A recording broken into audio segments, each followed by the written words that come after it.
చేసి అసలు అసంతృప్తి చాలా ఎక్కువగా ఉంది. సరే, ఏపీ బీజేపీలో పరిశ్రమలు పాత కొత్త ఇది శరామామూలుగా వచ్చేవేనా? పాత కొత్త ఒకటే కాదు, ఎన్నికలు అయినప్పటి నుంచి కూడా బీజేపీ జనసేన కొంత పవన్ కళ్యాణ్ హీరో ఉన్నాడు కాబట్టి వాళ్ళకి ఏం సమస్య లేదు, కానీ వీళ్ళకి హీరో ఈజ్ మిస్సింగ్.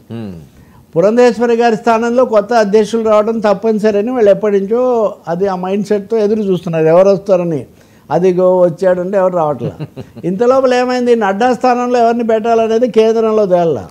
ఇప్పుడు ఏమన్నారు, యుద్ధం ఇవన్నీ వచ్చి టెన్షన్గా ఉంది కేంద్రంలో, కాబట్టి ఇది సెటిల్ అయ్యే వరకు నడ్డా ప్లేస్లో ఇంకొకరు వచ్చేట్టుగా లేరు.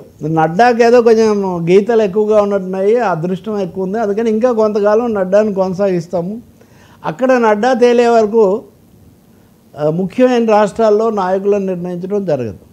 కాబట్టి బీజేపీలో పాత కొత్త నాయకులకు ఈ ప్రతిష్టంభన, కొత్త వాళ్ళని రానివ్వట్లేదు, పాత వాళ్ళకు పట్టు తప్పింది.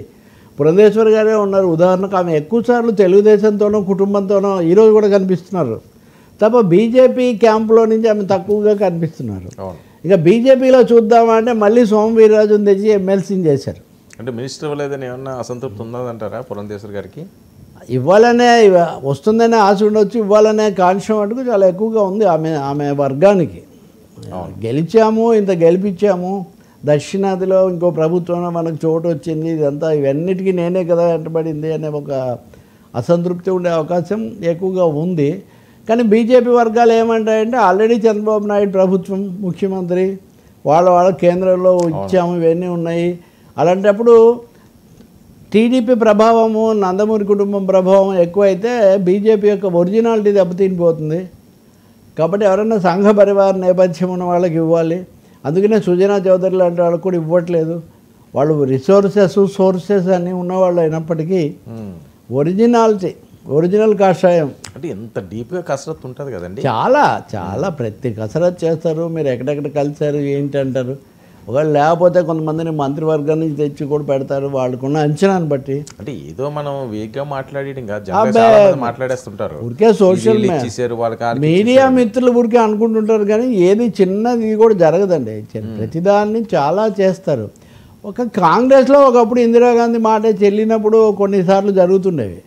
ఇప్పుడు హఠాత్తుగా ఎవరో ముఖ్యమంత్రిని పెట్టి ఆమె సంతకం చేస్తే ఇట్లాంటివి ఉండేవి. ఇప్పుడు ఆ పరిస్థితి బీజేపీలో అసలు ఉండదు. నిజం చెప్పాలంటే వర్మ, బీజేపీలో జాతీయ స్థాయిలో కూడా కొంత ప్రతిష్టంభన ఉంది. ఈ తాజా ఉదయమే నేను బాగా దగ్గరగా నాయకత్వానికి ఉండే వ్యక్తితో మాట్లాడుతున్నాను. చూసారా, ఇప్పుడు మేము మోదీ అంటలేదు, సెంట్రల్ గవర్నమెంట్ కేంద్ర ప్రభుత్వం అంటున్నాం అని చెప్తున్నారు.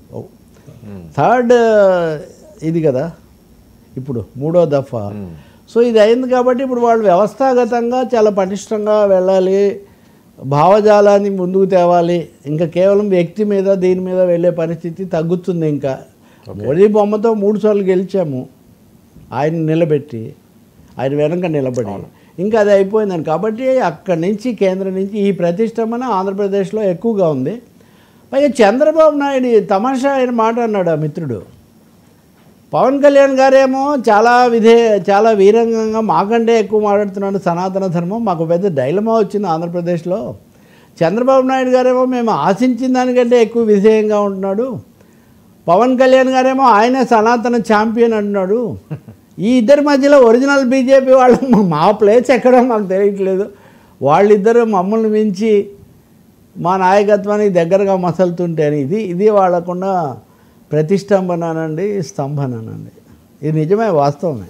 కానీ తేలదు ఇది. నడ్డాకు వారసుడు తేలితే కానీ తేలదు. సరే, ఏంటి సజ్జల రజనీ కేసులు? సజ్జల రామకృష్ణారెడ్డి చాలా కాలం తర్వాత రెండోసారి మళ్ళీ మొన్న